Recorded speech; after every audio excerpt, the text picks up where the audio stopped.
on when I'm pushing the buttons. Just All right, welcome everyone to the February Citizen Involvement Committee meeting. We'd ask if you haven't already, would you please make sure and sign in on the back counter over here. There's a sign in so that we have a record of who is here. If you would like to speak on an item that is not on the agenda, or even an item that is on the agenda, either way, there's comment cards in the back that we ask you to fill out and hand to Laura Turway, and we'll get you on either if it's on the agenda or in the public comment section. I will turn over to Barbara for the roll call. Tony's no longer, is that correct? Tony's, Correct. yeah. Mark. Here. Linda Basinger. Present. Dennis Anderson. Here. Mike Mitchell. Here. Amy. Here. Faith. Here. Joyce. Here. Jesse. Here. Gordon Wilson. Barbara. Steve and Haverbeck. Here. Karen. Here. Bill McConnell. Here. Gary. Here. And Brian. Thank you. All right, we're going to go a little bit out of order. We usually next have our presentations. So first up, Jonathan Stone with Main Street. You're right up. Come on up. I was confused. I thought that was in order. So, Well, according to this agenda, it's saying public comments, so I don't know. okay. Sorry, I only briefly looked at it this morning. Yeah. So, It might be back. good evening. My name is Jonathan Stone, and I'm the executive director of the Downtown Oregon City Association. I'm also a resident of Park Place. And I'm Shelley Batty on the board of the Downtown Oregon City Association and the chairman of the Elevator Committee. So- And I live in Berkeley Hills. Cool. How much time do we have? I will gauge my speed. 2 minutes. All right. Well, we just killed it there. So 10 minutes. I think it's 10 minutes. About 10 minutes. okay. So we're gonna move lickety split because I tried to do this at the McLaughlin neighborhood the other day and it was much longer than that. So basically, pretty pictures of the elevator. Everybody likes pictures of the elevator. Just to update. An interesting fact, the elevator is the number one thing to do in Oregon City according to TripAdvisor. So TripAdvisor and people love the elevator. We all know that. So the municipal elevator, in the minds of the Downtown Oregon City Association and our partners, is a untapped resource. It is one of Oregon City's most significant cultural and civic icons and is an easy sell for tourists. The staff that operate the elevator are one of the city's most prominent front lines, and that by focusing on programming, marketing, and stellar service, the elevator will better serve residents, local businesses, and visitors to our community. So that is sort of our point of view that we're going to frame the rest of this presentation around. So, as many of you know, DOCA began operations of the elevator on February 1st. So 5 Stars was the operator for the past 25 plus years and chose not to pursue a renewal of their contract. And so the Downtown Oregon City Association responded to that contract. And so we have a contract for 3 years with the city to provide staffing services. We formed a steering committee to represent sort of the future of the elevator and its operations, and mostly the programmatic aspects. And that is comprised of downtown and midtown. And we're working on a McLaughlin representative as well as other community representatives. We're hoping that in the future the elevator will operate on summer hours. And currently there are four paid staff members that operate the elevator, which include 3 part-time guides and 1 full-time manager. And we hope to expand that with our staff, expand the staff with internships and volunteers. But all for sort of a goal of continuous improvement of the visitor experience at the elevator. And by visitors, we mean tourists, but we also mean the commuting public. We mean people that are patronizing downtown and midtown businesses. Anything within walking distance or any reason why you might need to use the elevator and to have that experience. So on our objectives, because of what I said before, that the way we view the elevator, are to make it more presentable. And so we definitely want to clean up and declutter the interior of the cab, and we're working with the city on potential physical improvements. One of the things we did immediately was remove that plexiglass wall inside the elevator cab, and the reviews from people who have ridden it, first of all, they're like, wait a minute, something's different. And they couldn't, like, you're not in a cage anymore when they're talking to the elevator operators. And so, but by and large, it's been very positive, because now they feel a stronger connection with the staff person in the elevator. We intend to develop a guidebook. One doesn't really exist currently, that will talk about cultural heritage, about the elevator itself, but also what you can see from the elevator, and then what is also in walking distance and other experiences in Oregon City, and then also business information, so that our guides are able to provide the best possible information to people that are visiting. We believe the elevator should have a Facebook page. Apparently it has one, but we don't know who's in control of it. And what about an Instagram page and all that? Nevertheless, as the Downtown Association, we've discovered that when we post a picture of the elevator, it goes viral almost all the time. And so if that's the case, can we capitalize on that and have a bit more of a community conversation around the elevator online? We want to create handouts for residents and visitors, and identify ways to improve security for the elevator. And we're looking at things like potentially more traditional uniforms. That especially became apparent when we took down the plexiglass wall. There was this no longer an identification. It's like, oh, that person works here. And you're like, you just walk into an elevator, somebody hanging out, and you're like, well, thanks for pushing the button for me. But are there ways that we can make that person seem a bit more official, but also maybe enhance the tourism and tradition aspect of their role? So, our ideas for the future: we see the potential for a visitor center and concierge services based at a new kiosk at the top of the elevator. The initial idea is roughly where the water fountain is. Imagine like a counter there where people can come and talk to somebody that has printed resources, maybe a computer to look things up, a phone that they can call. Like, for instance, hey, you're a tourist and I think that you might be interested in the Holmes House. Let me call and make sure they're open. And then if they're open, say, hey, I'm sending 4 people from Kansas up there or something. That kind of very highly interactive concierge services. The elevator could be a stepping off point for docents. Could be docents inside the actual elevator, so that volunteer aspect I referred to. But also you can imagine walking tours beginning at the elevator in the surrounding parts of historic Oregon City. And then programming. We see potential partnerships with heritage organizations and ways to accommodate visitor groups that currently don't exist, because the elevator, as of right now, is sort of unmanaged from the visitor attraction perspective. Wow. I did a lot faster job than I did.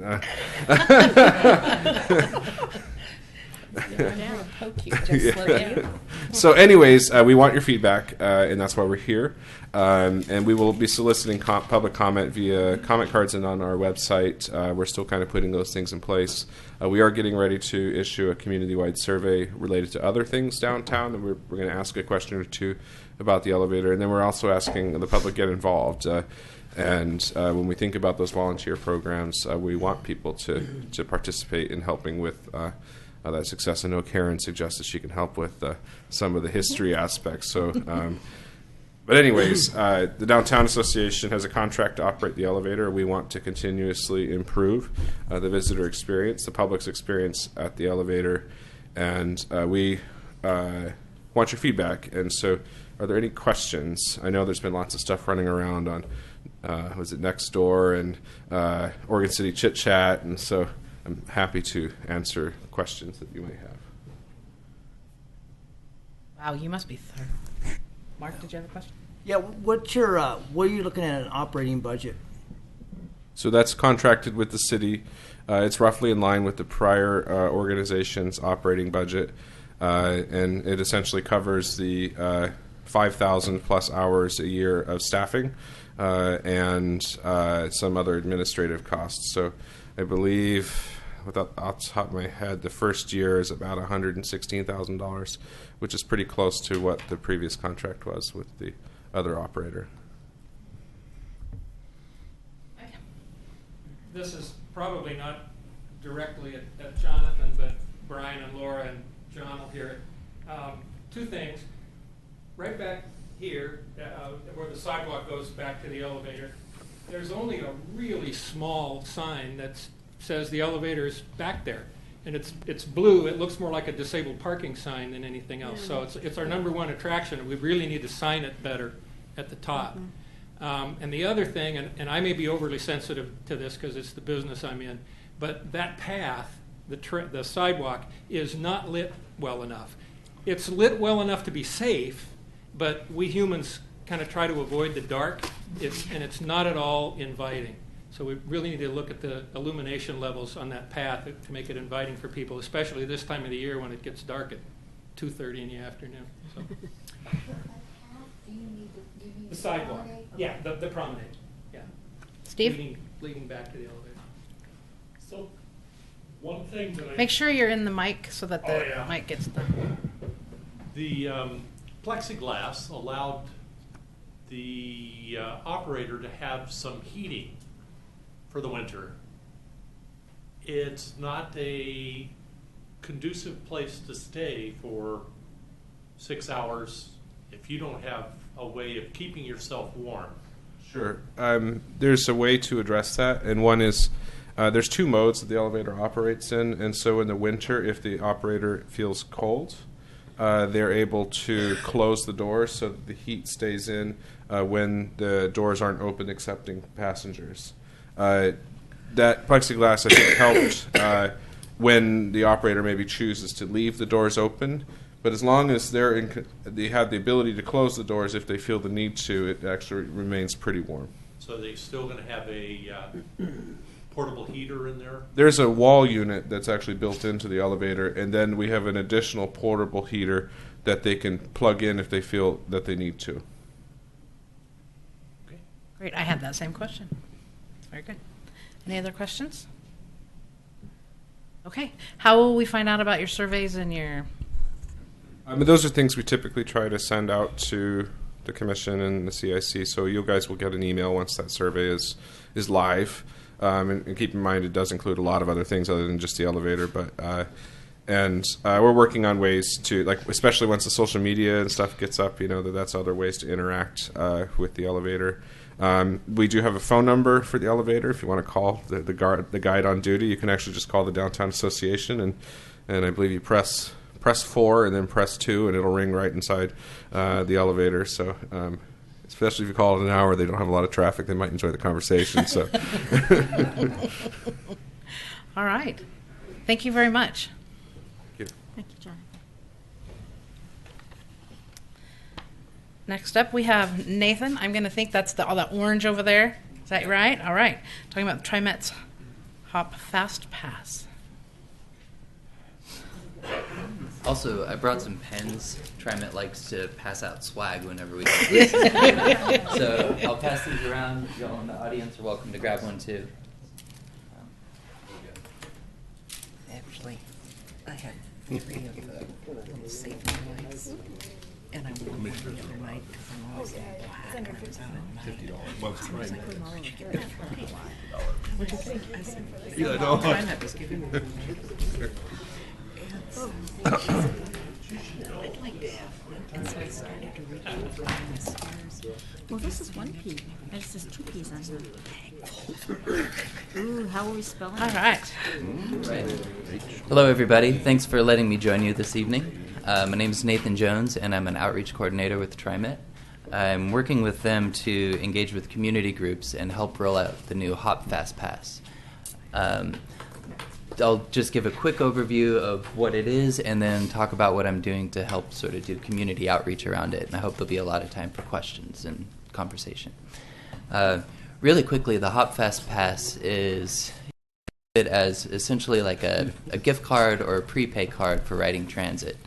It's something that you'll be able to load value on either through a touch-tone phone, through a smartphone app, through a website, or through up to 500 retail locations around our service area.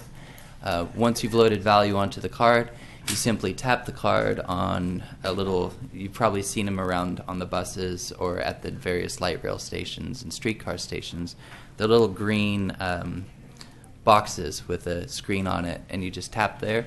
It tells you you're good to go. You get on the bus or you get on the MAX and you ride it. Whenever you get on the bus again or the MAX, you tap it again. The card has some really interesting features to it that I think will help riders save money in the long run. Most of the best feature for that is what we're calling pay-as-you-go. So for folks like myself who've been riding the bus for years, even before I was an employee at TriMet, sometimes I'd find myself in a situation where I'd buy a bus ticket in the morning, get to work, I'd buy another one to get home, my ticket would expire, and then I'd realize I needed to go out again in the evening, and I'd have to buy a third ticket. Well, at that point, I've paid more than the cost of a day pass, and so I should have just bought a $5 day pass, but instead I've paid $7.50 for my transit for the day. The Hop Fast Pass will just keep track of what you paid for the day. Once you hit the equivalent of a day pass, the rest of your day is free. You'll still want to tap the card just to make sure that you're validating your tickets for the ride, but you're not going to overpay. It's the same thing for a month. I think this will be really good for people, too, who don't necessarily have $100 at the beginning of every month to buy a month pass. It's something that you can just add some money as you go throughout your month, and if you hit the cost of the month pass, the rest of your month's free. If you don't hit the cost, it rolls over into the next month. So it should be a really simple and good addition to our transit system. It should expedite people getting on the bus and on the trains and help improve our on-time performance is another thing that TriMet's really hoping for. One more thing you can do is you can create an online, basically an account, and link your card to it. And that allows you to get some added features, like my favorite one being lost card protection. Right now, if people lose their month pass or even their day pass, they're just out that money. With the Hop Fast Pass, if you lose your card, you treat it like losing a credit card or anything like that. You essentially just cancel the card, get a new one, link it to your account. TriMet, initially when this card was being released, or when we were exploring looking into this program, they did an equity analysis to see sort of what the disproportionate impacts might be. And it identified that there are going to be some groups that we need to be really careful about, particularly folks who are unbanked or undocumented, people who have mobility issues, and also folks with sort of limited English proficiency, and maybe some technology barriers. So part of what we're doing throughout the course of rolling out and launching this program is a pretty comprehensive beta. We've already had hundreds of our staff testing the system.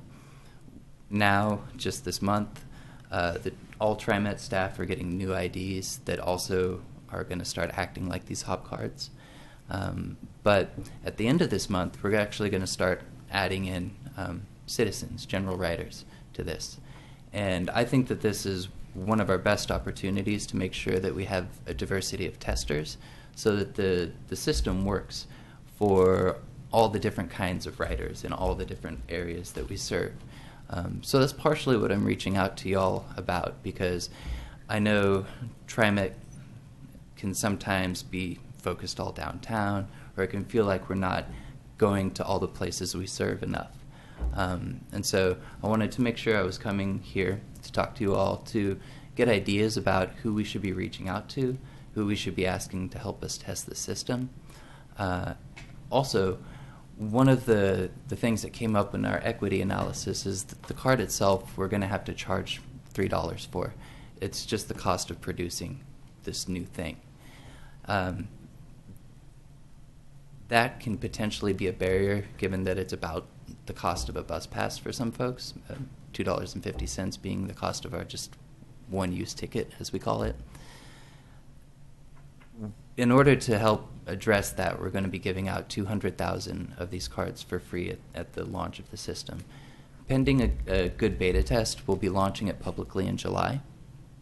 And so this is another thing that I'd like to maybe work with you all to make sure that we're giving a certain amount, 1,000, whatever it is that you feel is a good fit for the amount of people out here, a couple thousand, giving those out and helping get those cards into the hands of people who really need them. And so that's me. That's what I'm here for. I've been passing around this little brochure. It'll lead you to this website that you can check out.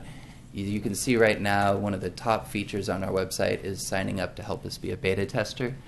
We're going to be essentially treating that as a raffle. It's something where we've already had a few thousand people express interest in this. In my work, though, as outreach to community-based organizations, I also have, I'm not going to call it a back door, but maybe a side door to get people into this if they fit a certain demographic that we want to make sure is represented. So if folks are interested, you can go enter yourself in the raffle for the beta test. If it's something you really want to do, something you want to make sure that folks who sort of live in your type of world are represented in this test, I also have a sign-up sheet here that I can send around, and you can put your contact information on it. And that way I can follow up with you directly and make sure you're involved. Lots of other things I could tell you about in terms of the system and what we've been doing, but I think I'll just open it up for questions if you all have any. How will it work for companies that buy a monthly pass for their employees? It's a great question. The back end of this is there's sort of the individual users of myself and my family and the accounts, the cards that I link to that. For people who are participating in maybe an employer program, something like that, they're what TriMet designates as an institution, and there's going to be a separate interface for that. And it should be actually really easy to set up the accounts to auto-load. There's features like auto-load so that you don't have to go back to the office every time to pick up your stuff. But there are a lot of different relationships that organizations actually have with TriMet in terms of providing some form of subsidized pass. So it's also going to depend on the organization and how they want to set it up. Okay. I have an odd logistical question. Sure. I've seen the scanners on the buses. Mhm. How are they going to work on Max and the streetcar? Yeah, both of those have loading platforms, streetcars and Max, Okay. a place where you go stand. And so you may have noticed they've started to include on the ground, it's not very obvious, but if you look carefully, you'll notice that it says paid fare zone. Oh. And at that line, there should be a pole there with a little green. I wish we don't have little things I can bring. Yeah, a little pole with a green thing on top and a screen that you can tap. Actually, like the little cartoon pole right there. Okay. And you tap that, it validates your fare, you're good. Okay. Well, I hurry up and roll it out. I have trouble with my phone dying on me before I'm ready to come home, and I use the TriMet app. Fortunately, these won't have batteries that will die. That's something I actually Yes. hear. So, yeah. Faith? Yeah, so on the Max, when you're riding it and they come around and check your tickets, so you just show them this thing and it'll show that you've paid? Yes, they'll have a new fare test Scanner. and it's basically like a smartphone that they'll be able to tap to, okay. and it'll say valid fare. And that's why you want to tap every time you're getting on the bus, even if you've already paid for the day, or just because it's validating that you're still riding. Okay. Any other questions for Nathan? How do they protect your card if it's lost or stolen? I'm not following that. So just like if you lose your credit card, you kind of need to call the bank and tell them that you've lost it. For this, you would just go online to your account if you've registered your card and created a little profile and freeze that card. You create a profile and you link cards to it. So if you live with a family and you want to have multiple cards so that each person can use their card to get on the bus throughout the day, you can't have one account online with multiple cards linked. So then you just freeze that lost card, go buy a new one, and link it into that account again. And so the monies that are on that lost card will be transferred to the new card. And is it $3 replacement fee for every new card you have to get? Correct. Yeah, the cards are just kind of $3 whenever you have to buy one. So in other words, the money would be on your account, not necessarily the card Yeah, itself. it's not stored on the card. It's exactly. And it's all prepaid. Is that the way I understood it? So Correct. you pay, and then if you run out of money and you're on your what, it's going to give you, going to So- reject you. That's a good question. It's a great question. Yeah, we're working on creating the prompts on the screens right now. It's actually one of the things that's in development, but it'll tell you balance is getting low. Don't forget to reload your card. There's a big debate as to whether or not we'd let people go one in the hole. Some people think you don't want to leave people stranded. Other people say they're still stranded next time they have to go buy a ticket because now they have to pay for two. So it's been kind of a debate, and I'm honestly not sure which way that's going to turn out. Our operator, I will say also that our operators are operators and not fair enforcement people, and there's some degree of gray area around that. So if you register it, there's no way to set it up to automatically reload in an You can do increment? that. Okay. Yeah. That's how you save yourself. Yeah, just have it auto load whenever it gets down to $5, add another 20 or however it is you want to manage your account, you can do that. Just a couple suggestions. We have a senior center if you're looking for testers, a high school. We have a housing authority that has a large presence in Oregon City as well, so maybe good partnerships there. And a college. I was going to say, Bus 33 has the most varied transit population, so you could address all of those special needs if you looked at 33. That's how I got here. You may have noticed there's a lot of variety on 33, and I love it. Laura, if I follow up with you later on in the week, can you help me with some contacts? I can. Thank you.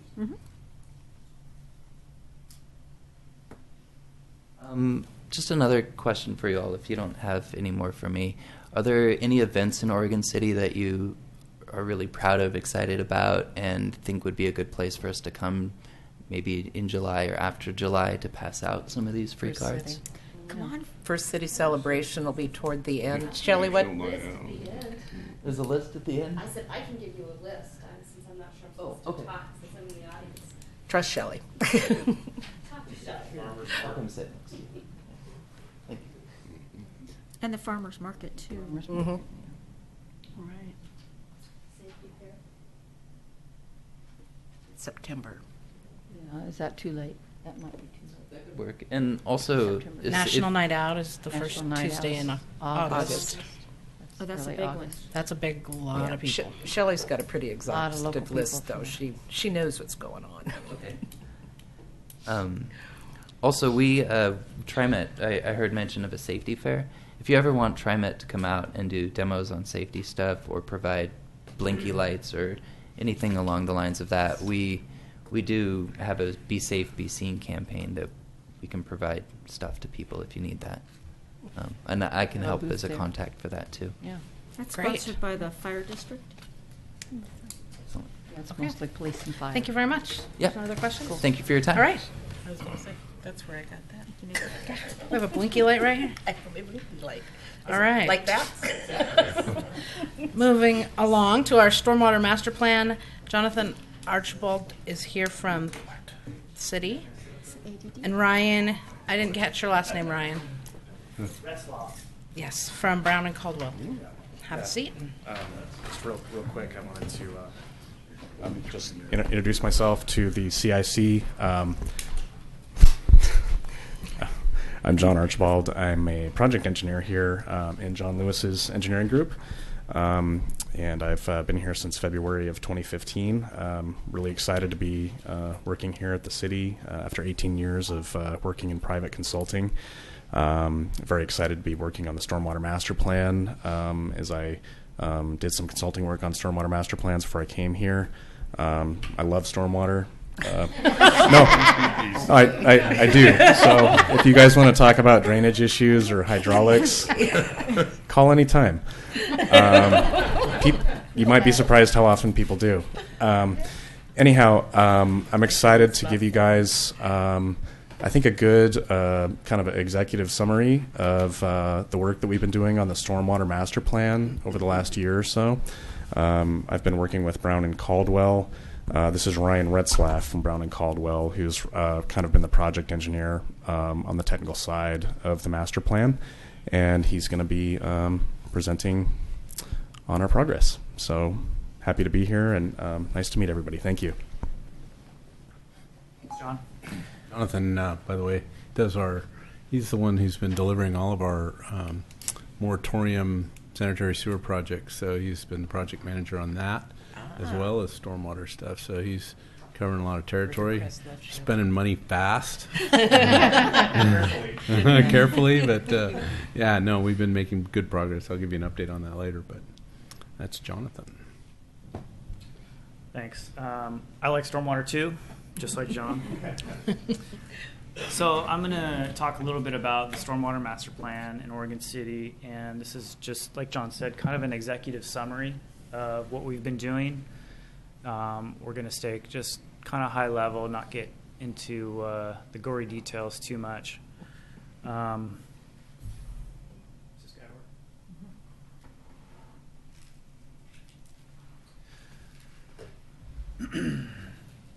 So Oregon City has a lot of great resources and creeks, natural systems. There's over 120 miles of pipe and conveyance systems.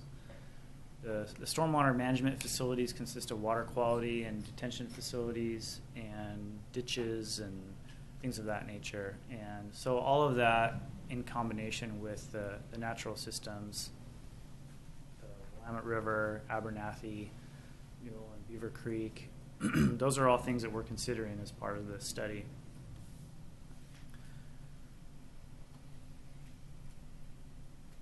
The last plan was completed in 1988, and so to take a look, I know there's been a lot of change over that period of time.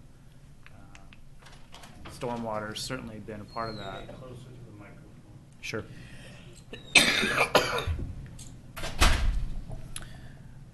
So part of this will be looking at flooding and capacity and water quality, the natural systems maintenance, and the aging system. So Oregon City is a really old city, one of the oldest in the state, and as a result, you have some old infrastructure, and so we'll be looking at that.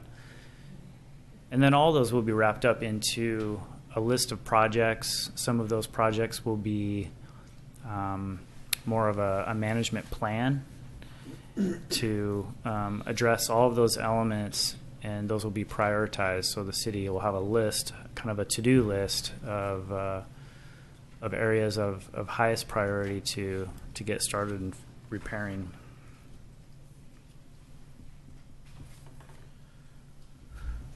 We group master plans kind of into these three categories as we work through the beginning to the end.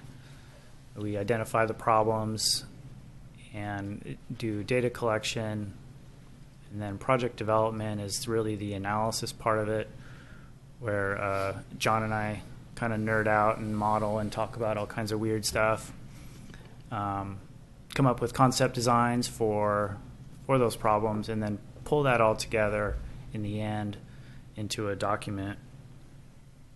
Also included in this will be studies that have already been completed, such as the Greater Oregon City Watershed Council Watershed Assessment and Watershed Action Plan, Hydromodification Assessment, the Water Quality Retrofit Plan, Pollutant Load Reduction Evaluation, and the NPDES Annual Report. So we've been working with the city for a little bit now, collecting information from various sources.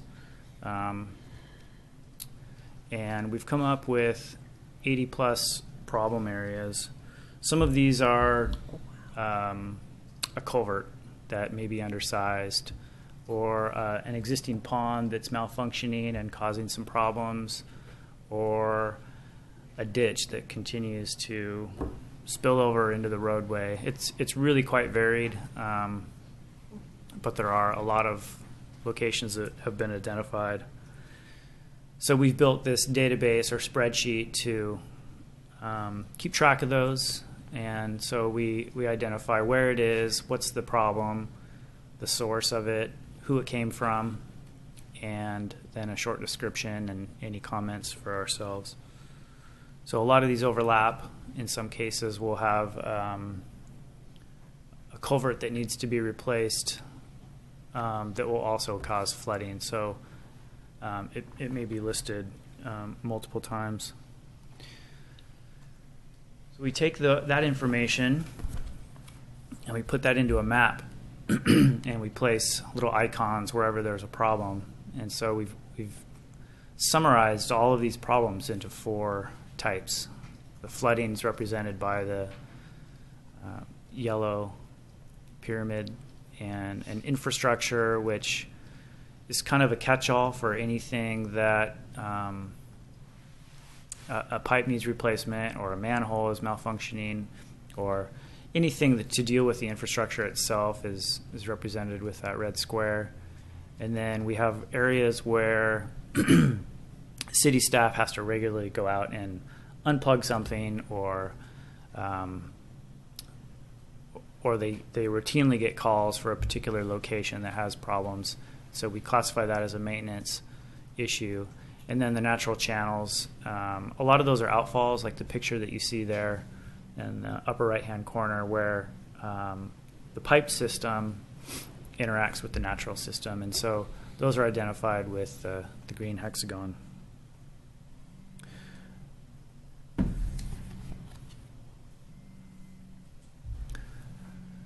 So one of the issues or problem areas that we've identified is a big one, and that's this area that's shaded, which incorporates the John Adams Singer, some of the older neighborhoods below the bluff, and then the Kanema neighborhood. And all these neighborhoods have infrastructure, best we can tell, somewhere between 50 and 100 years old. Some of it may actually be older than 100. And that's well beyond the life expectancy of infrastructure. And so we'll be looking at a program, a long-term program for repairing or replacing this pipe as needed, so that we don't get any structural failures. And those tend to be expensive and create a lot of problems. So this will be one project, but it'll be more of a program to look at that old infrastructure that you guys have been blessed with. So a couple opportunities for public input. One is tonight and Wednesday, and we're here to tell you a little bit about what we're doing, but we're also here to hear from you. And so I've got 2 maps out in the lobby that have all of those little icons on them wherever there's a problem area. And so if there's a problem area that you are aware of or would like to have identified, I'd like you to fill out a little survey and put a sticky note on the map, and that's all out there in the lobby, and I'll help you with that. But that's another way for us to gather additional information on problem areas that maybe city staff isn't aware of, or it rained a lot this weekend, maybe something popped up that you weren't previously aware of. And lastly, so we're here on the left side compiling public input, and as we move through towards the summer, we'll put together concept plans of the projects and define those programs that I talked about, and put that all together into a document, and hopefully get that document approved this summer, and then the city will be off and running implementing that plan. Do you mind if I make a couple points? Go ahead. Add on? So a couple things that you might not know is a lot of the, especially in that older section. I don't know if we can go back to that older slide. Sure. That's basically the Kenema neighborhood and the McLaughlin neighborhood, so you might have guessed those to be our oldest sections. But the other interesting thing about Oregon City is we used to have a combined sewer system, so which meant our sanitary sewer and our stormwater went into the same pipes. And at some point in time, the city went through several separation projects where we took those and we put sanitary and sanitary pipes, but we basically left the pipes that were original as our stormwater pipes. So most of this is our oldest infrastructure, some of our very oldest infrastructure, and a lot of it had wastewater running through it for many, many years, which means the corrosion associated with that sanitary sewer has eroded those old pipes, and we suspect some of them are pretty ugly looking. Some of them may not be. One of the challenges that we have with our data review has been it's mostly around observations. We've done some TV inspection of these pipelines, but a lot of them haven't been inspected internally. So the work of the master plan is really going to tell us about things like outfalls. It's identifying this area as older and needing review. But what we haven't done is an extensive TV inspection program of all these pipelines. So there could be a problem underground that won't show up on here that we won't know about until we can allocate the resources and the time, mostly a lot of time, to go out and inspect all these pipelines. So that's why we're considering this more of a program, right? Because the program would be get more data and inform your program that much more, inform your capital needs that much more. So I think that's most of the information that we're finding in terms of problem areas are areas that are visible from the surface, so you can see the outfall and find out that it's all eroded. The others are what we've been getting from mostly our operations folks and the history that our folks have with the problem areas. So this idea of trying to get public input, I'm not sure if you're planning to stay here as late as this meeting's going to go, and I don't know if you're planning to take a break, but that might be a little bit of a challenge, so we may have to do that.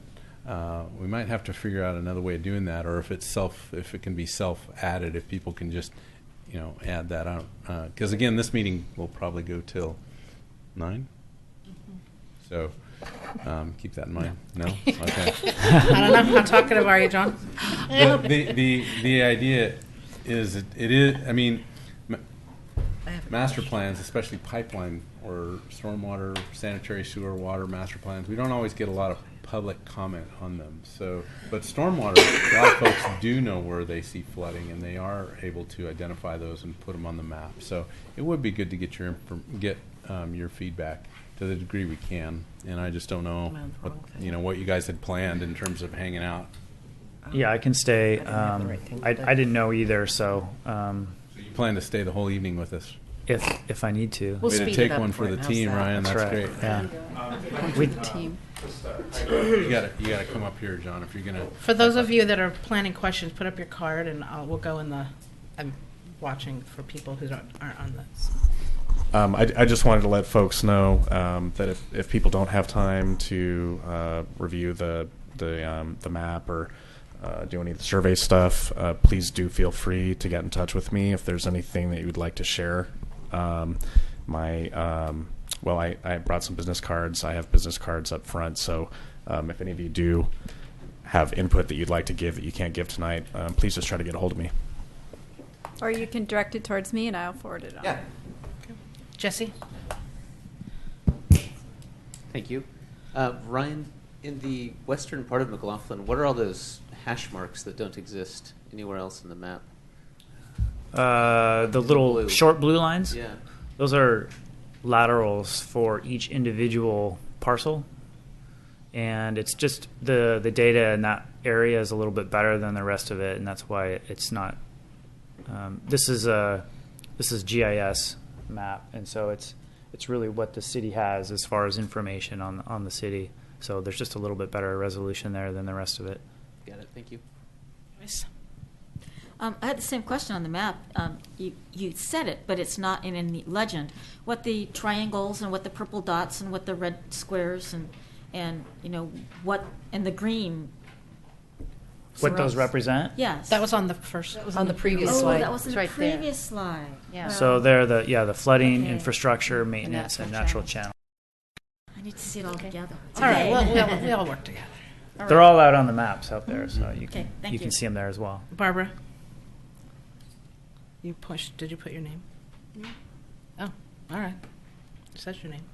Karen? Okay, from something John said, so the stormwater, is that passing through the original sewer lines? Yes. I've got the It sounded dates like those went in and the lots that they served. Do you guys have that? No. I have Oh that my available God. for you. You mean through all I've your been research mapping with them. the, I've been mapping them out of the city commission minutes. I'm up to sewer district number 5. They actually formed them each separately but does everything still run down through 8th Street downtown? There's a couple different outfall locations. Originally, everything they put in up here went through a sewer line that Weinhardt paid for because the city wasn't ready to pay for it yet, so that everything could dump out in the river at the end of 8th Street. But I had started mapping each of the separate districts, so I will get that done for you. Karen is our. Interesting. What do you want to call it? Yeah. Yeah, she does a lot of historian stuff. I'm for just the going to city, join the geeks and nerds. She just okay? told me recently that she's typing all the city commission Yes. minutes since 1850 to about 1920 because they're handwritten and you can't search them. And I got tired of reading them and not being able to search them. Ah. And I'm up to 1907, and I'm just getting into sewer district number 5. This is amazing. Wow. So, okay, CIC. Dennis. This is great. I don't know what the plan is, but I think I might make a suggestion. I live in Kenema, and I think a lot of the residents in Kenema, as McLaughlin, I imagine, would be also interested in having you come out and giving maybe a little bit more of a in-depth discovery on like how the water's flowing off our hill and where it's finding itself Is he in not- the present. And You're not maybe, turned on. You're not am I turned not turned on? on. Sorry. Well, in a Yes, sense, now, yes. would you be Thank you. up for making a presentation to a neighborhood? Sure. Whether we could combine McLaughlin and Kenema would be okay too. I'd have to okay that with my boss back there, but Yeah. But I mean, there's a great deal of information Yeah. that you're putting up there, and I think the neighbors would like to know. Because we have, among other things, a lot of fear within our neighborhood, and there's a lot of misinformation, and I think you could clarify a lot of that in terms of like how the water's flowing and what the intent is to correct that in the future. Yeah, and we have been told, I haven't been down there myself, so that would be great to go see. I mean, what in the near future, or whatever. Yeah, and we understand that Kenema is a unique district, and so it would be treated that way. But it would be a good topic for a discussion. Okay. And maybe we could join McLaughlin at the same time, since they're sort of like, pretty much neighbors. Right. Those two areas are distinctly different, though. The The Kenema flow would- neighborhood okay. is quite different than You the could separate it McLaughlin out. neighborhood. I don't know how much time they're And the allotted infrastructure's to. I think it would make sense. So, Jonathan, we could work on that and figure out a special meeting or whatever. But yeah, good idea. Great. Mark? Yeah, I had a quick question. John said something about TVing. How much data do we have at any? Because you kind of inferred that we have no TVing at all of our pipes.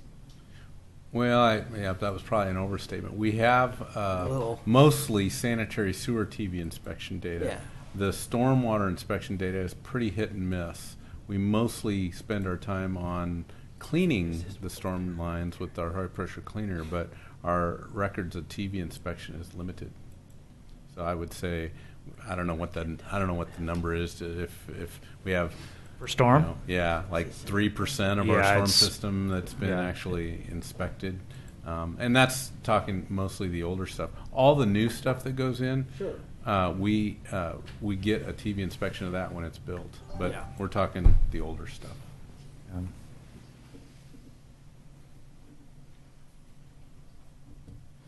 right, any other questions for Ryan?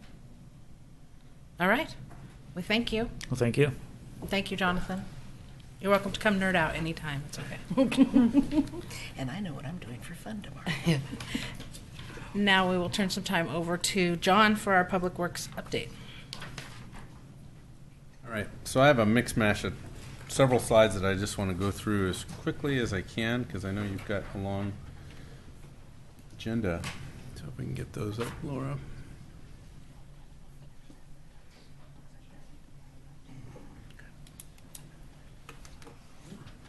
So these are a variety of updates. This one here happens to be something that's not a city project, but it's a proposed state project for the I-205 expansion from Stafford Road to Abernathy Bridge.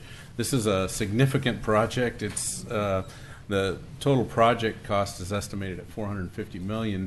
So this is not a local project. This is a state project. And if you use I-205, you know the area and you know the problem. There's a bottleneck between really I-5, or in this case Stafford Road, and the Abernathy Bridge. And the $450 million project includes additional lanes in both the north and south direction. And it also includes expansion of the Abernathy Bridge. So just letting you know that this is at the legislature right now. It's one of many projects that is being proposed to the legislature. So they're trying to get funding for a project of this magnitude, and this is one of the more important projects. And Clackamas County is driving the ask as they feel like this is important to the county. It's important to the state, but it's definitely important to Clackamas County because it's in the heart of Clackamas County. So. Some of the data that they're suggesting here is the number of vehicles on that is even higher than I-5, which surprised me. So a lot of vehicles, a lot of trucks, and so they're talking 16,000 trucks per day.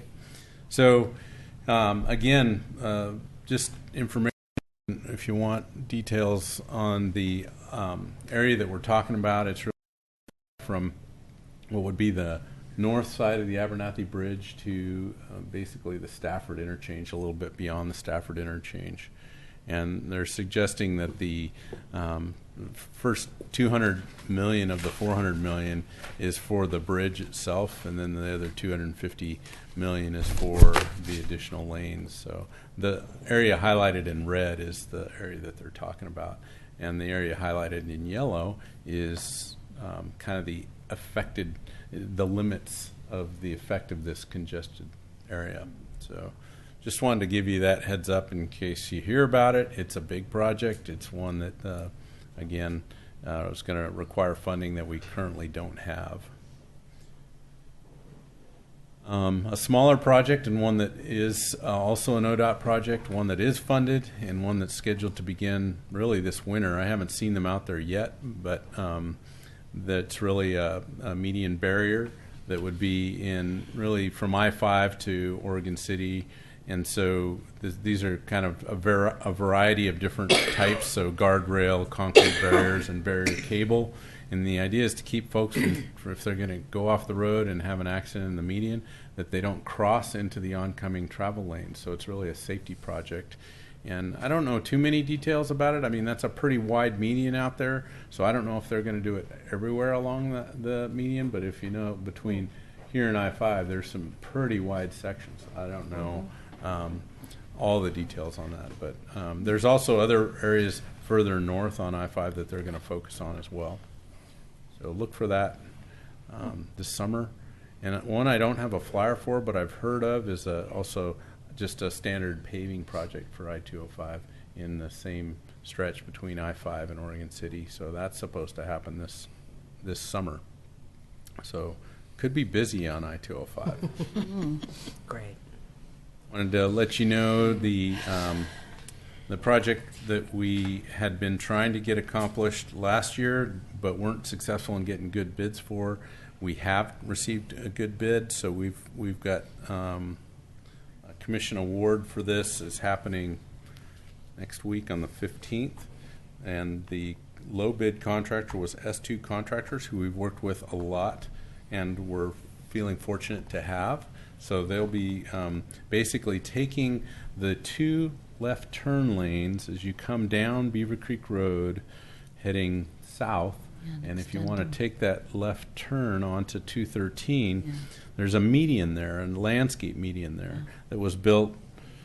Oh, it's probably been 14 years ago now. That project was built, and they included that median. And at the time, I think they have always had this in mind, but just wanted to wait until it was truly needed. So that's what we'll be removing. We'll be removing most of the median and extending those 2 left turn lanes to provide a lot more storage than there is today.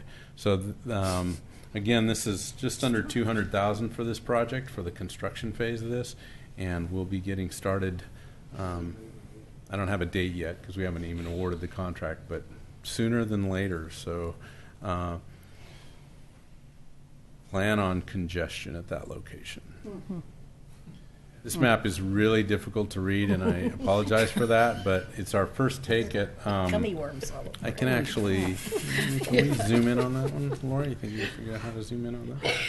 So this is... Oh, that's better. That's better. Yeah. That was easy, too. Thanks for that. So this is our 2017 street projects. These are our standard maintenance projects. So we show you these every year. I would say we're just starting the engineering, and we're hoping to get detailed cost estimates. So I'm of the opinion that we're going to see a little less work than we're going to be able to do a little bit less work than we're actually showing on the map. But we're going to strive to get as much work done as we can. The red lines are those projects that you're used to hearing about for slurry seal. So if you want to, you can definitely see that's the Caulfield neighborhood and maybe some other neighborhoods. Zoom Okay, back I can out see again that a one little now. bit there, Laura. Thank you. A little bit more. I want to see my house. Yeah, I don't see Park Place on there at all. It's up there. we got to drive there first. Okay. Yeah, Laura's doing a great job of showcasing that. So scroll over to the legend. So slurry seal is the red lines. We have another process that's similar to slurry seal that we call micro seal. It's a little more for those heavier traveled streets. And then chip seal is something that we work with the county on. So we are communicating with the county. They're still unsure whether or not they're going to have a chip seal program in 2017. So if they don't, then we're probably not going to take those projects on. And then the green line, of course, is the rehabilitation. And so the main project that we're certain we want to get to is 15th Street because we did all that water line work there, so it's pretty torn up. We're also looking at High Street. We're showing all of High Street, which I think is probably the one location where if we have to cut, we're going to probably phase that a little bit. So it's likely going to be less of High Street completed. And then we're working with ODOT and the railroad to try and eliminate the railroad spur that goes down the center of Main Street. And if that happens, and if we can come to agreement with them, we'll include that in the contract as well. One project that we're not showing on this map is the one on Lynn Avenue where Jonathan Archibald's sewer project just finished up. We're not showing it, not because we don't want to do it, but it's probably not going to be part of this project. Instead, it'll be done sooner. Hopefully, fingers crossed, because it's pretty rough right now. So we get that, and we're hoping to get to that a little bit sooner. But, so move on. Scroll out, Laura. Is that map on the website? Thank you. Not yet. It's not. This is fresh. I haven't really shared it yet. Sorry. This is McLaughlin and Railroad Avenue. It's been a while, but I think we've shown this to you in the past. It's a reconfiguration of that intersection. This was a requirement from ODOT as a condition of the Willamette Falls Legacy Project. So they have asked the city to move forward with right-of-way acquisition and conceptual design for that intersection. So the idea is, as you come down 99E, people tend to come down that, go through the tunnel, and then just kind of fly right onto Railroad Avenue. And that's been a safety concern for pedestrians. So this plan requires some acquisition of property for that parking lot that's right on Railroad Avenue in McLaughlin. and we would be basically reconfiguring that to give a little bit of a deceleration lane, if you will, and just kind of make that turn a little bit more more of a transition from one highway to a very local street. So right now we're acquiring right-of-way. It's not a construction project this year. We're just acquiring right-of-way, so thought I'd share that little update. This is Jonathan's sewer moratorium project. So we had 7 moratorium areas, if you remember, and John has been very busy and accomplished 6 of those areas, Lynn Avenue North and Lynn Avenue South being the latest projects that have been completed. And the only moratorium area that is left is in the Hazelwood neighborhood. And so this is a little bit more detail of the area that it impacts. It's obviously just a handful of pipes. There's lots of pipes in that neighborhood. There's just a handful that will need to be upgraded and replaced.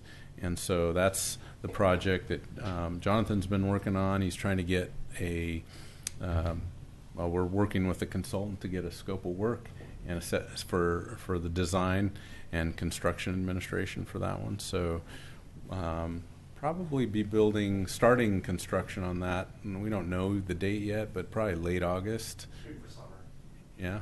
Okay. Earlier than maybe late August. I don't know, but sometime in the summer. Sometime in the summer. Yeah. So that'll be good to get through all those moratorium projects as planned. And really good news here, for those of you that haven't heard, we were applying for a grant for just under $4 million for the Malala Avenue completion project. And this is from, it's kind of hard to tell on the map, but it's Malala Avenue from Beaver Creek Road to Highway 213. And it would be pretty much a boulevard project that would replace a lot of the sidewalks, add street lighting. We've got lots of ideas there. There's a lot of pedestrian amenities there, bus stop amenities that are all included in that project. So really, the good news is we just got word from Metro that the city would get just over $3.8 million. Yes. So that done goes deal. along. Cool. That's a done deal. I can announce it. It's It's a done deal. Yeah, Oh, it's wow. a done deal.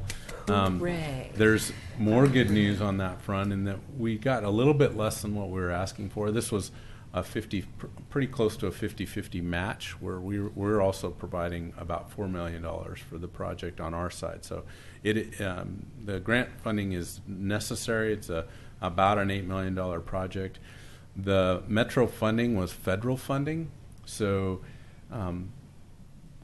by getting those funds, we were going to have to really jump through some hoops that federal dollars require you to jump through as an agency to make sure you're doing, lots of the steps that go into completing a project. If it's federal dollars, you have to hit a much higher threshold with documentation. So because this project doesn't necessarily involve an ODOT facility, and because there was some negotiations to get as many projects funded through this Metro grant process as possible, they picked a handful of projects, I think 2 or 3 projects, that they decided to work with another agency who had some funding available. And I don't completely understand this, but they were able to swap out federal funds for local funds. And so our project is going to be defederalized, which means, yes, we're getting a little bit less money than we asked for, but we're going to be able to deliver that project with pretty much the same amount of money, and I'm hoping it gets us a little more project. Wow. Because there'll be a little less red tape to go through. Great news. So, Great news. yeah, we're really happy about that.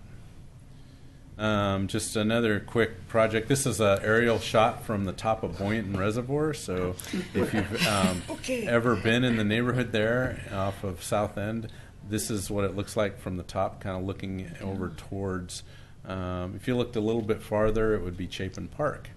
And the only reason I put this in here is we're going to have a contractor working on this tower who's going to be doing some what we call fall protection. So right now there's this railing up here, but it's doesn't meet OSHA standards for workers that are working on top of the tower. So we've got a contractor now on board that will be installing the appropriate anchors so that we can get up there, anchor in, and not have to worry about any kind of an OSHA violation for fall protection. And then this pipeline you might recognize if you drive down 99E. It's just north of South 2nd. So you might have seen the speed limit sign. I'm sure you all pay attention to the speed limit sign as you go down the hill. There's also a pipeline there that's bolted to the rock face. And this pipeline has been leaking, and we need to replace it. So it's not a simple project because it's in 99E, and because it's got rockfall protection, that mesh that's mounted to the rock face there, and because of the work that we're doing, ODOT is worried about rockfall dislodging while vehicles are trying to go down the road. So we've worked out and negotiated with ODOT an agreement for 10 days that the contractor would be allowed to work there with. They're basically putting those concrete Jersey barriers down the center of the road, and they're going to take that 4 lanes of traffic and channel it into 2 lanes of traffic. And there's also going to be rockfall protection that'll be placed on those Jersey barriers, so it'll give it a little more height. So if something were to fall from the bluff, hopefully that would be a sufficient barrier. And then when we're all said and done, we got to fix all that rockfall protection that's bolted to the rock face, and the standards, of course, for how that happens have gotten much more stringent. So we actually drill into that rock face about 6 feet and set new anchors. Wow. And we'll also be anchoring the pipeline there as well. So it's a very expensive 90 feet of pipeline, and this is a shot of the guy who was climbing up and down the pipeline while we were kind of working and checking out the pipeline for different kind of dimensional needs for the plans. But that's a project that you sometimes wonder why does it cost so much for utility projects? And Oregon City's got some uniqueness to it. It's beyond the old pipes. It's also some of the locations in which they're in and the standards in which they were built. So that pipe has lasted us a long time, but it's well beyond its useful life and needs to be replaced. Do you know when this will happen? The 10 days? Yes, we do. It's between Memorial Day and the 4th of July is when that's going to happen. So there'll be more details on that, but at this point in time, we're trying to hit that window between those 2 time slots. This just a quick update on our development services group. So I just wanted to point this out because these are the folks that do a lot of the development review on the engineering side for any kind of development project that comes through. So Wendy Marshall's our development projects manager, and we've got a lot of new faces in here. The one gentleman who you've probably seen who's been with the city for 16 years, I think now, is John Knapp in the blue shirt. But everybody else is relatively new within the last year. So we now have 2 development engineers. We've not had 2 development engineers for several years, and we've got 2 construction inspectors.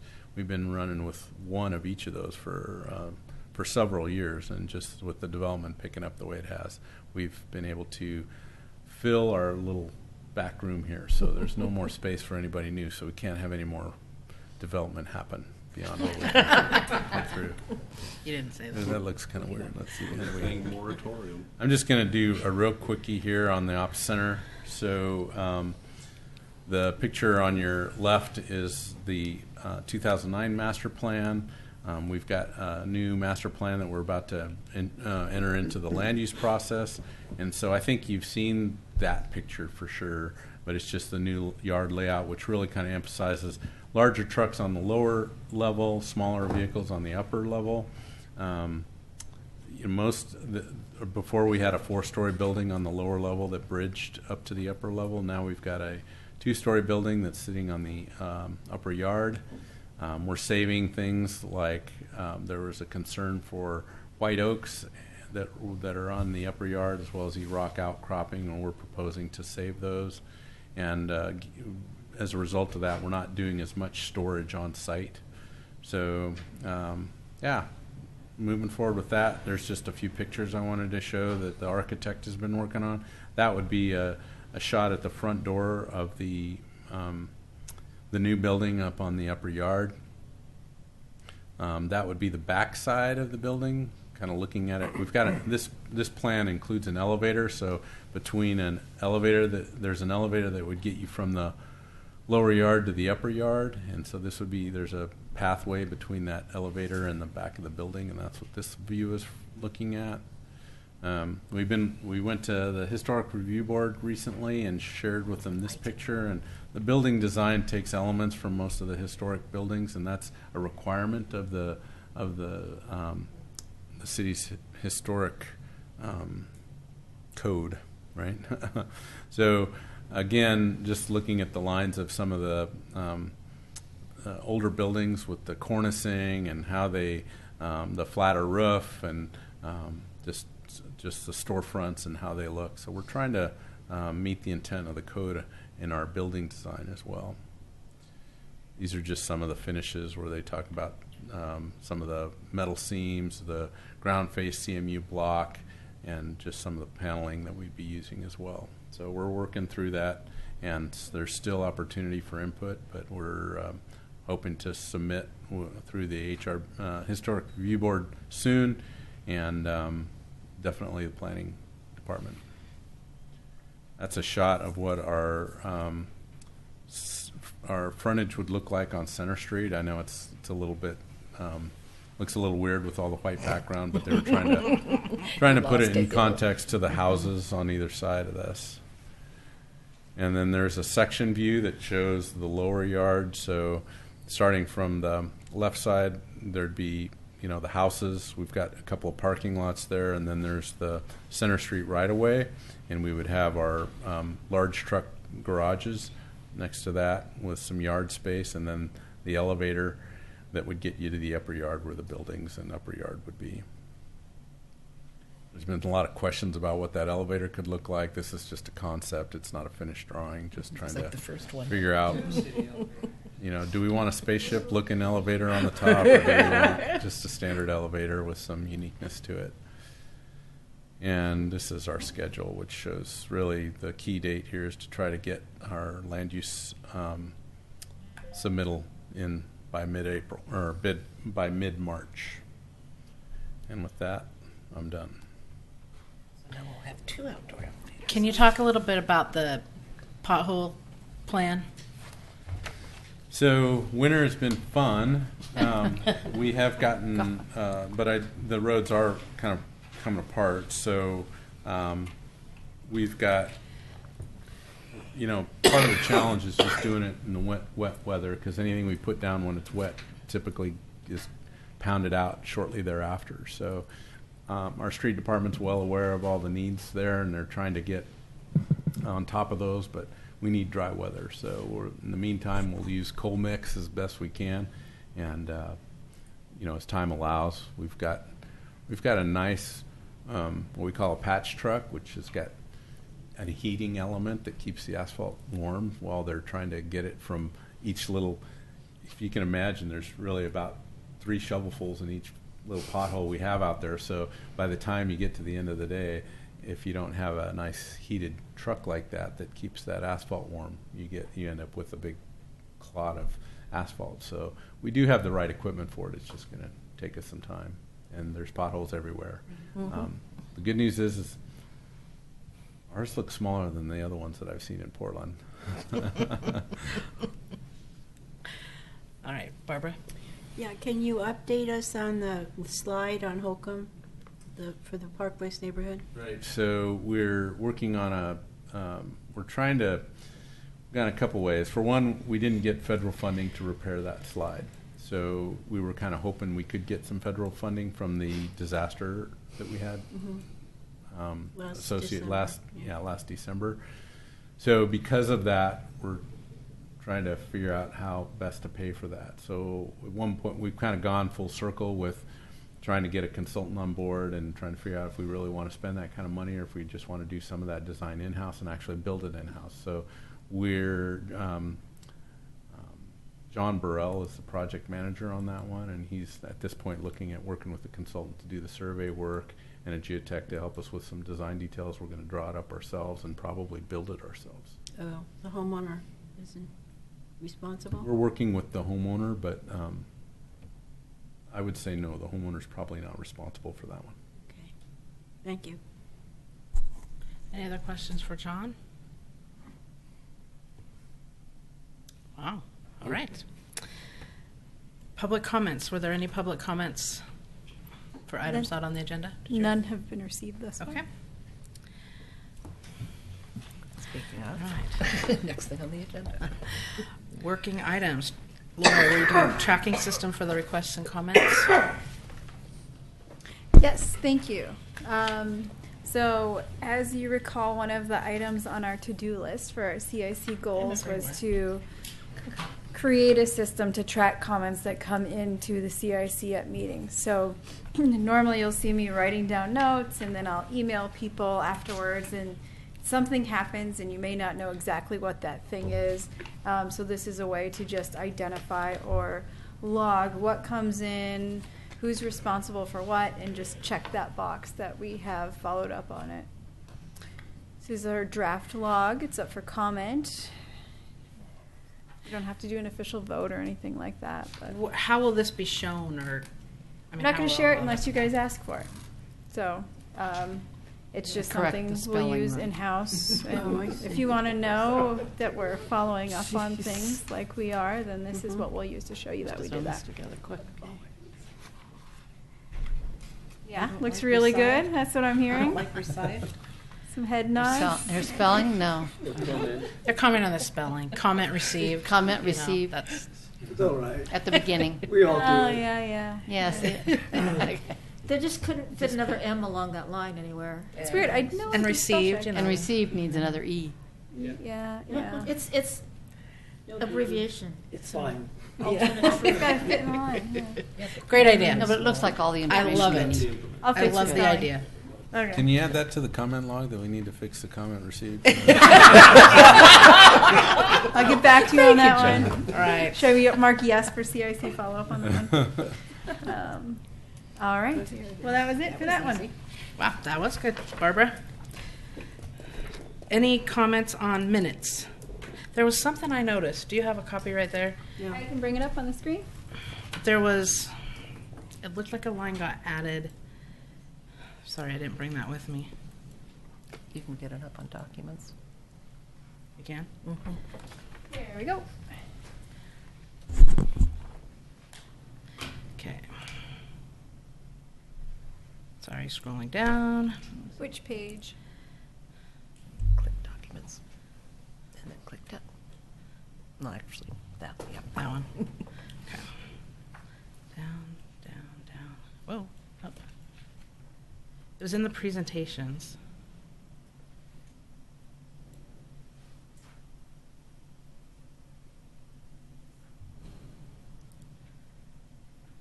Having troubles with the screen. Mouse works better. Oh, there we go. Right at the end of, I think it's page 1. It's flipping back and forth. But then it says, information was provided to members by the presenter. Phase 1 will begin. But that didn't really fit in. 2. Yeah, 2 must be C. So 2C, contact information was provided to members by the presenter. Phase 1. What will was begin. phase? So they're talking about after March construction. And then So construction, so I they're- didn't understand what that meant. Yeah, good question. That's actually on my updates for you. So this, I think that belongs under It doesn't 2B, fit with because that's the resolution phase services. 1. That has to do with Willamette Falls Legacy Project, not with the resolutions, right? you're absolutely right. So That sentence needs to go under 2B. we can relocate. Should we just do it here? Cut and Yeah, because the paste. contact information was provided by I don't members to understand. presenter Can't was see. true No, I for can't. resolution services. We can relocate this sentence up to after 2B. Okay, that was the only thing I noticed. A runaway sentence. Yeah, I was reading along. What? Literally, a runaway sentence. All right. Good. Okay, I would entertain a motion to. Oh, Jesse. Wait, I'm on. Yep, sorry. I'm going. I think. Wait, let's get Jesse go, and then I'll call it. Yeah, then sure. I'll get you. Quick one under 2D. I think the J's got mixed up. I don't remember commenting on ODOT's illumination. I think that was John. In the final sentence. Right here. All right. Oh, Jesse got it. Yeah. Okay. You don't work for them anymore. Okay, Dennis. Small one, Amy Chase Herman. So separate the, right there, Chase Herman. All right.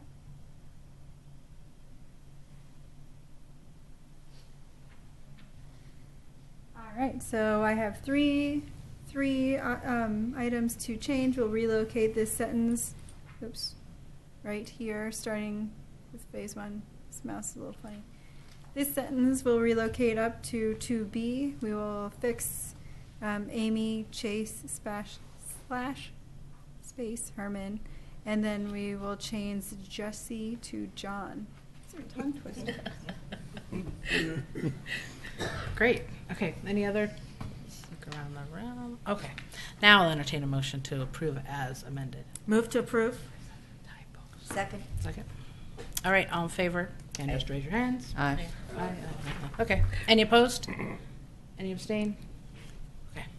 We're good. Thank you very much. All right, let's go back to the agenda. See John's estimate if we go quick. Okay. Yeah. Now it's time to go around the room. Ooh, It is. great. Okay, we'll start with Steve. That's not anything that's going to change. Round table. I'll pass him the That's right. mic. Oh, you're passing. Whew. Loving that. Sorry, I'm not passing. Caulfield Neighborhood Association, we met on the 28th of January. The bad news was we had a terrible turnout. Something went sideways with our postcard, whether it didn't go out or went out very limited. So we had a very small attendance. But the good news is we did find a secretary and a secondary representative to the CIC, so we have a full slate of officers. So that was good. Yay. We heard presentations from Phil Lewis, our community service director, about our parks department and plans and the deferred maintenance and such, and also from Kelly Reed on the Willamette Falls Riverwalk project. The other thing, real briefly, this group asked me to serve as your representative to the Alternative Mobility Standards Community Advisory Group. Man, that's a mouthful. On the Beaver Creek 213 project, that the meeting agenda, like a lot of, or dates, like a lot of city meeting dates, got blown up a little bit by the snow. But we did meet one time. We were showed 7 different possible options to improve that intersection. 4 of them were, I'm learning stuff, John. 4 of them were what are called at-grade improvements, which means everything's still on one level. And 3 of them were interchanges where there'd be, a bridge or whatever. The technical advisory group had brought forth those 7 options. The community advisory group that I'm a part of recommended that we go forward and further examine 2 of the at-grade ones, and then we added 1 of the interchange as a possibility, and also that they were asked to go back and look at the possibility of a roundabout and whether or not that could work. Pardon? Where? 213 in Beaver Creek. The No thought comment, being he's that just the thought presenting. being that Whoa. even if it slowed down traffic, slower traffic is better than stopping. Yeah. And actually moves people through. And I think I know I can say from in New Jersey, I was on a 4-lane freeway in New Jersey at a 55-mile-an-hour road, and it's a 2-lane roundabout all the way around, and it worked. So anyway, that's just something that's being considered. We do have a meeting on March 2nd, and we'll be looking at those options more. along with the idea of alternative mobility standards. And basically what that means is we'd have a different way of defining broken.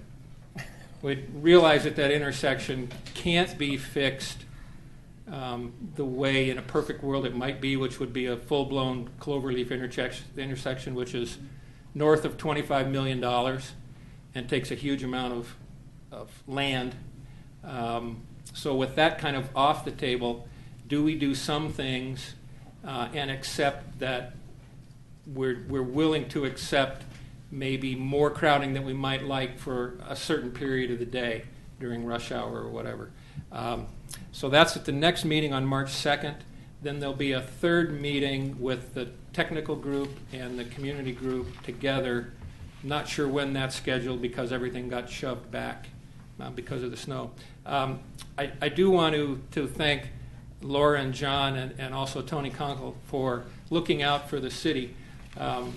One of the things about that intersection, first off, it's 213 is a state highway, and east of the interchange, Beaver Creek is a county road, so they ought to be participating in this money-wise.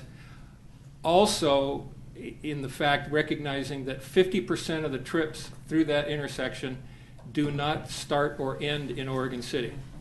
So our city staff is doing a great job of making sure that everybody realizes we don't want to get stuck with the whole bag on this thing because it's only half our fault. So I do have the paperwork here that was passed out to us, and I'll hang around for a few minutes afterwards. I didn't make copies because it's a pretty thick packet, but if anybody wants to look at this, feel free. So sorry. Thank you, Mike. Thank you. Linda? Kenema is having our meeting. Get up to your mic. To your mic.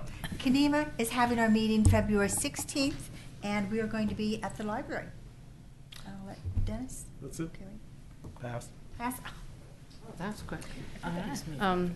Hellendale is having the our meeting tomorrow night, the executive committee, and Rick Givens, the planning consultant, will be presenting on Parker Knoll, that 11-lot subdivision property by Wesley Lynn Park that went down to defeat twice.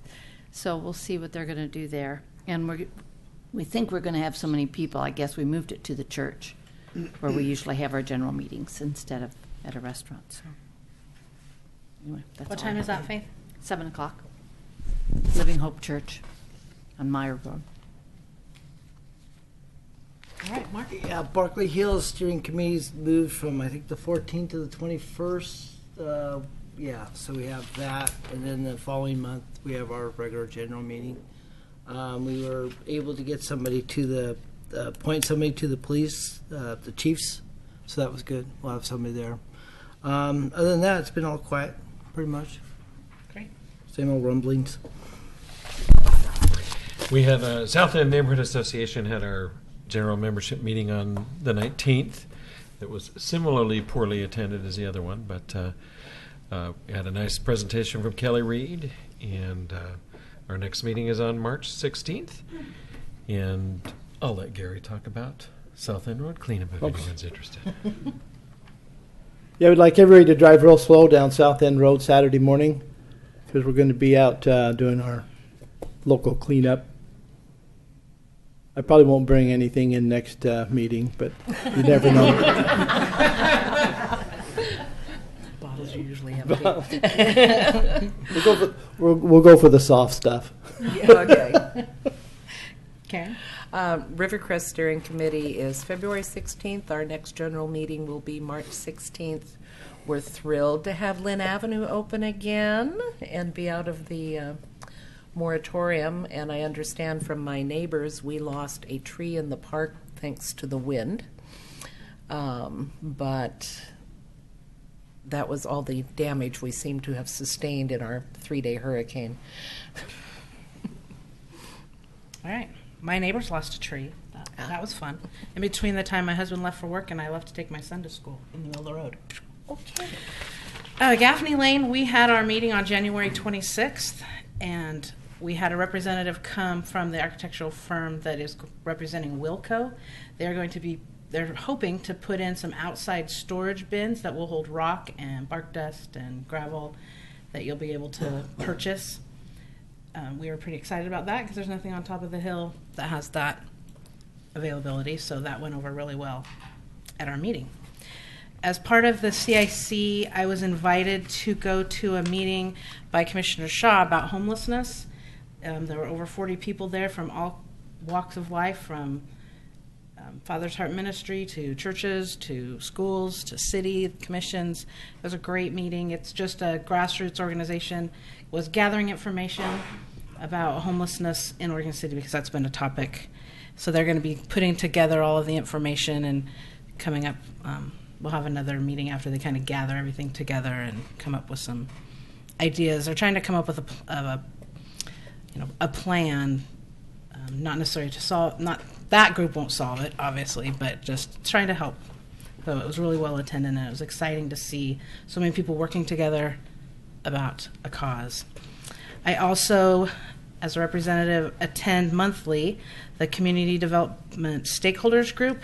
We meet at the Planning Department once a month, and there's members there from the development community, architects, ICON, any range of folks. It's really great. We get updates from the Planning Department and the Community Development Department. Wendy's there from that, and the Building Department. And they're asking for feedback, especially from the developers. How can they get better? They're looking at a new system, computer system, that they hope will help integrate and help them with between building and planning, and so they're looking at that. And it's a great meeting. If you have input about development that you want me to pass along, let me know.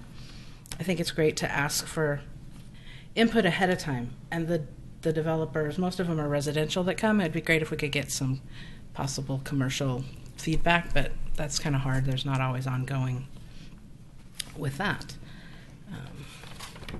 So those are the updates. I think we need to address, and maybe we can add this as a work item next time, but Two Rivers neighborhood and how that is. Maybe we need to look at that. What do you mean? Well, we haven't had representation here, and I'm wondering if we need to, how they're functioning, if we need to kind of combine that with somebody else for a while and have any land use issues presented here, kind of like if anything came up in Hazel Grove or the ones that aren't operating. I've attended about 7 or 8 of the neighborhood association meetings, and I've tried twice to attend that one, and nobody shows up. Right. Yeah, and that's Or why they it's change the canceled. location. Yeah. So there'll be, I'm sure, there's a great potential for future. Yeah. But for the time being, I think that might be Has something anyone we need to reached look out? at. Have we reached out to them? I have tried. I have not had any success. Great. I wrote it down. Okay. Barbara? I have a little bit of input on Two Rivers. They will be busy when the project is built, when the cove is built, but right now it's almost all commercial, and so nobody comes to the meetings. Okay. My turn? Yes, your turn. Okay. Park Place. Park Place had 2 meetings since we last met. One was on December 6th and the other on January 16th. Very good attendance at both of them because they're all involving land use. We have several annexations. We have an existing annexation that was passed that's being developed. So it's a total of 750 potential homes that will be using Holcomb Road, Holcomb Boulevard. So it gets a lot of attention. It gets the neighbors out. We'll be seeing another presentation shortly. We have a general meeting coming up in February, and it will be held at the Alliance Academy, which is a school on Front Street. We have several new volunteers that have stepped up, which is really great to hear. A lot more participation in the Park Place neighborhood. Also, we're meeting at a new time at 6:30 so that we can leave at a decent time. And that's about it. Just real quick, so Amy brought these, some of you might remember from the Drive Safe Oregon City, these garbage can stickers. So the idea was to get them on your garbage can, roll your garbage can out at least once a week, and remind folks to, in this case, the sticker said, "Eyes up, slow down," which is timely because I heard last week through the grapevine that there might be a little sting operation going with Oregon City Police Department this week.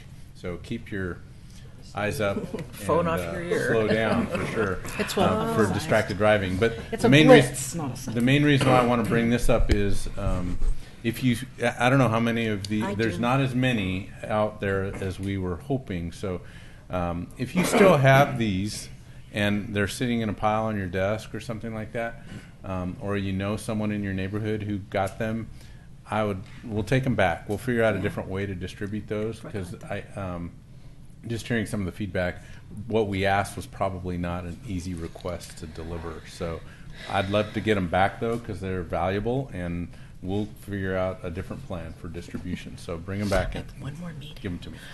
And Gary, I want to talk to you after the meeting, and Linda, I want to talk to you after the meeting. So don't run away if I can. What'd you do? You're not in trouble. You're not in trouble. All right. So as we heard, the library's open. They have a community room, which is a great space for the public to meet at. So if you're looking for locations for your neighborhood association meetings or any community meeting, feel free to contact the library. We are open to serve you. The next thing is that you may start to get a bunch more emails from planning staff than you normally do. We'll be adding the CIC members to lists that are currently reserved for neighborhood association chairs. So there was an idea to add you to like planning commission agendas and various land use applications and things like that. So now everything goes to just the chair, not any land use person or vice chair or anything.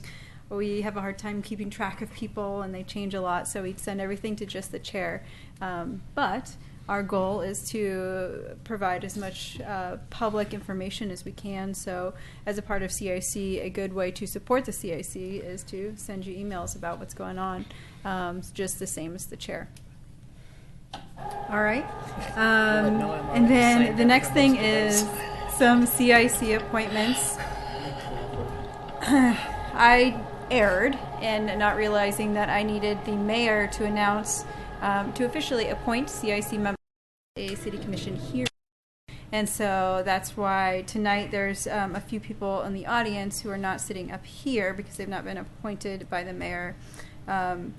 And so we have received nominations from the chair of Berkeley Hills Neighborhood Association for Shelley Batty to be a CIC representative. We've also have the new Tower Vista Neighborhood Association is back and running, as we know, and we're very proud. We've received nominations from them for Vern Johnson to be primary member and Georgia Reagan to be the alternate member. I also had sent an email just now to Caulfield to get your nomination. We'll stick that on the City Commission agenda for February 15th. So let me know tomorrow, and then the agenda goes out on Wednesday. So those new CIC members, should the mayor appoint them, will be listed at the February 15th City Commission hearing. Great. The next thing is that Katie Durfee sent the budget around. If you have any questions, call her. She's the one that knows the numbers. She's good with them. Here's her cell phone. I'm having trouble spelling. You don't ask me. And then also Willamette Falls Legacy Project, the brief update on that is that we're moving towards a preferred design, and we anticipate a large public event to unveil phase 1 and the preferred design, which is the entire project. So we don't have all the money, but we have some money. So we're going to build about a $25 million project of about a $60 million project. So we'll tell you kind of what those are in May, June-ish, probably early June. So look forward to that coming soon. And then also court. Planning Division has been stuck in court a little bit with some Land Use Board of Appeals. We did receive a remand from the Land Use Board of Appeals for the zone change and comprehensive plan amendment for the property located near the intersection of Beaver Creek and 213. All in all, the city and the applicant were very happy with the decision. It was a 70-page, very long legal decision, which sometimes they're not used to doing such long decisions, so they made decisions on every part of the application. Sometimes courts only pick out the fun parts and make decisions. So they kind of made decisions on all of them, which is good.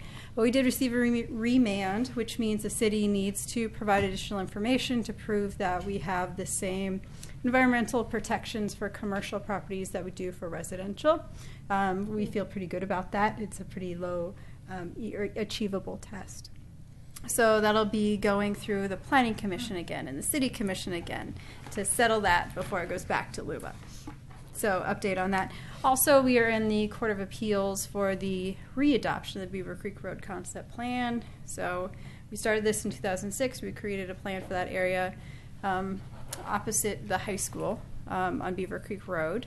And we got stuck in the court for about 10 years. And it went up to LUBA and then sort of roundabout to Court of Appeals, then back down, and then we readopted it. It's back at LUBA. Then that got appealed back to the Court of Appeals where it sits today. We're waiting for a decision. And we have settled our briefs and should find a decision pretty soon. And also, just one note, we've been getting a lot of people coming to continuances at Planning Commission and City Commission, so I just wanted to provide my brief little educational piece. So when we have a continuance, most of the time they'll take testimony. They don't have to take testimony, but just know that there's probably not going to be a lot of in-depth staff report or things like that when there is a continuance, but we're certainly always accepting written comment. If the record's open, you can testify or provide written comment, so it's up to the commission to decide if they'll accept testimony at a continuance hearing. But you can always do written comment. More or less, sometimes when there's a continuance, they'll sort of say, hold on until we're ready to do everything else, to have full presentations and things like that. We do see a lot of continuances, and I'll tell you why. So it's because when we notice applications, we have to guess. Particularly at larger ones that go to Planning Commission and City Commission, we take a guess at when the Planning Commission date is and when the City Commission date is. So we say, I think this will take this many Planning Commission hearings and this many City Commission hearings. And what has been happening is these projects are so complex. They keep either getting altered by the applicant, which is the case in most of them, or the commission hearings kind of keep going on and on and on. So we keep saying, all right, maybe we'll push it out a month. And then that month comes, and then we say, uh-oh, we're still waiting for more information. We're going to push it out another month. So you'll keep seeing a lot of these continuances, and we're just trying to be very upfront with what the dates are at the very beginning, which is something that we want to do and that we legally have to do too. So that's why you'll see all those continuances. Just give us a call if you want to know where things are at. We'd love to tell you what's going on. And then the last thing is just a reminder that I love the CIC, and I love it because we have different people and different points of view all in one place, and our goal is to provide information back and forth between the city and the public. The one thing I just wanted to remind the group is that we are all members of the CIC, but we do not speak for the CIC unless the CIC has a meeting, and in this notice meeting we provide a direction on one thing or another. So when we show up to meetings, we want to, you can sure be proud that you're a member of the CIC, but please note that you cannot represent the CIC. All right, that's it. Laura, how about the hospital expansion? Where's that? Okay, so there's two parts to that. There is a zone change and a comp plan amendment and a master plan amendment. And that got appealed to Land Use Board of Appeals. Land Use Board of Appeals made a decision that upheld the city's approval. That did not get appealed, so that happened and that's done. So then they also submitted a site plan design review, essentially. They submitted applications to the Planning Division to build the building. So it's this two-story medical office building near the intersection of 15th and Division. parking lot on one side of 15th and then a building on the other side where they demolished the building.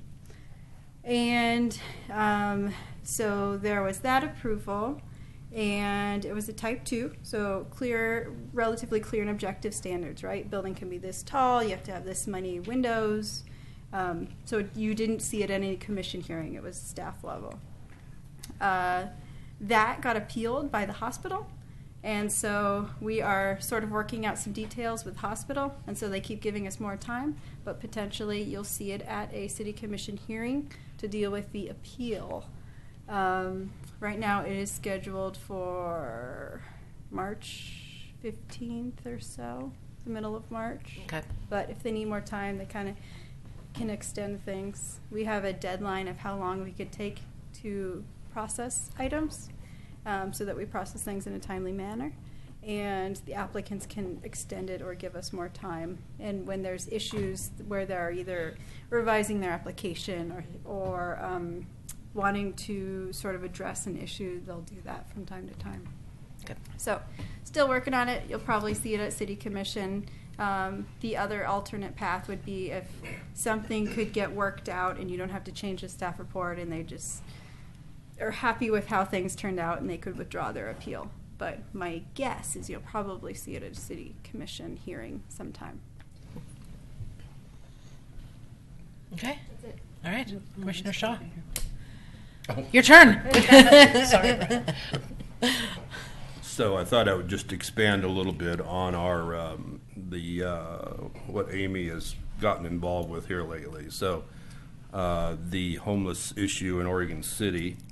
What started out as a little small group consisted of the police chief and property owner downtown, and then the McLaughlin neighborhood, because that's where they kind of have the major thrust of the homeless folks here. So, and that's where this started at. And then come to find out there's other things besides right there in that neighborhood. And so this group is expanded now, like Amy says, to 45 people, and that includes the police chief, but it includes Providence Hospital. They have resources to address this. And we have folks from the county housing authority, and past or former homeless folks that are giving us input. And so it's, and it got to be where we're noticing that it's kind of in other neighborhoods besides McLaughlin, and we thought it would be a good idea to have somebody here from CIC, and our first person we go to is Amy, and she said yes. So she is going to be helping us through this also. But what's interesting is that when we're looking at this homeless issue, it's just not the folks you're seeing kind of walking around and going to Father's Heart, and which is doing a great job down there. But it's the veterans. And believe it or not, there's 300 homeless kids in that high school up there. Mm-hmm. So this thing is just doing this. So bear with us as we go through this. We're just we're not sure where we're going with this, but we're just gathering as we're going along here and stuff. So but we're going to get there. I think our mission is we want to accommodate these folks, but we don't want to encourage it. So. Because as you can see over in Portland, they're kind of getting shuffled around there, and it's starting to head this way. So we're trying to be proactive with it, and help these folks in any way we can. So thanks, Amy, for that high school numbers. They did a presentation of the number and broke it out, and it was staggering. Mm-hmm. There was like 65 of those that absolutely have no roof over their head. Yeah, it's pretty sad. So anyway, thank you. Joyce? That note, you're going to drop it on me, huh? I want to thank everybody here tonight that's spoken to the microphone.